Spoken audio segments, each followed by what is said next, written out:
Effectively, we are on the tri-state border, meaning we are literally between Israel, Jordan, and Syria.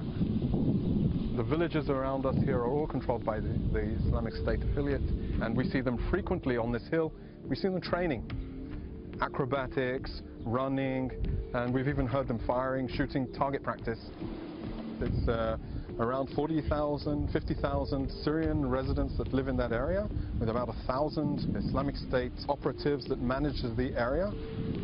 Just a few months ago, we had ISIS affiliates target an IDF patrol that were operating not far from here. They targeted them, they actually missed, and in our response, we killed 4 of their operatives, took out their position. They had actually set up their position in an abandoned United Nations facility, so that is now no longer poses a threat. And we sent a clear message: if you mess with us, you're going to pay dearly. And this is just one parcel, the Islamic State, which is one problem. Going further north, you have other forces linked to Al-Qaeda. And going further north, even to where the Hermon is, we have Hezbollah. So everywhere we look east from the border between Israel and Syria, we see negativity on the other side. And welcome back to Hannity. So earlier this week, an IDF spokesman gave our Hannity producers a tour of Israel's northern border with Syria. Today, I asked Prime Minister Netanyahu about how his country has been impacted by the instability in the region and much more. Watch this. It's interesting because we see the saber-rattling of Kim Jong-un in North Korea and the threat that he made, again, a super mighty preemptive strike he's talking about against the United States of America. And this perhaps should be factored into when we talk about Iran, and that is that North Korea has nuclear weapons.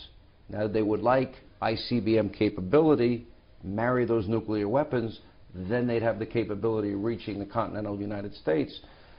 I guess my question is, if you have a nuclear-armed Iran, how do you stop? How does the United States militarily stop him, Kim Jong-un, from getting ICBM capability when we know he has the capability of launching nuclear weapons at Japan, China, South Korea? How do you stop that at that point? It's too late. Let me talk about Iran.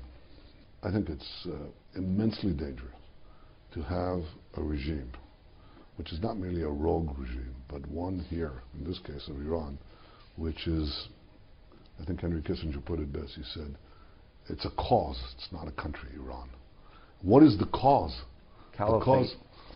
The cause is to dominate first the Middle East and then the world with a Shiite revivalism, and to subjugate or remove anybody that stands in their way. First in the Muslim world and then anybody else. Convert, die. Or die. Yeah. Okay, now you'd say, well, that's madness. It can't be that in the beginning of the 21st century, you know, there are still regimes and movements, causes that believe in this madness? Is it really? Cannot be? Of course it can. It is. It's right before our eyes. And what you see in ISIS is small compared to what you could see with Iran. They too have a cause. They think we're the ones who should be dominant. You know, the world should be an Islamist hill, and we're going to be king of the hill. And that's what they're fighting with the Iranian Shiites. Who's going to be king of this Islamist hill? But they don't disagree that it only has a room for those who adopt and accept through submission their version of Islam. So who's resisting it? First of all, other Muslims, they don't want to go down this path. And of course, non-Muslims like us, we don't want to go down that path either. So we've made common cause to stop these people.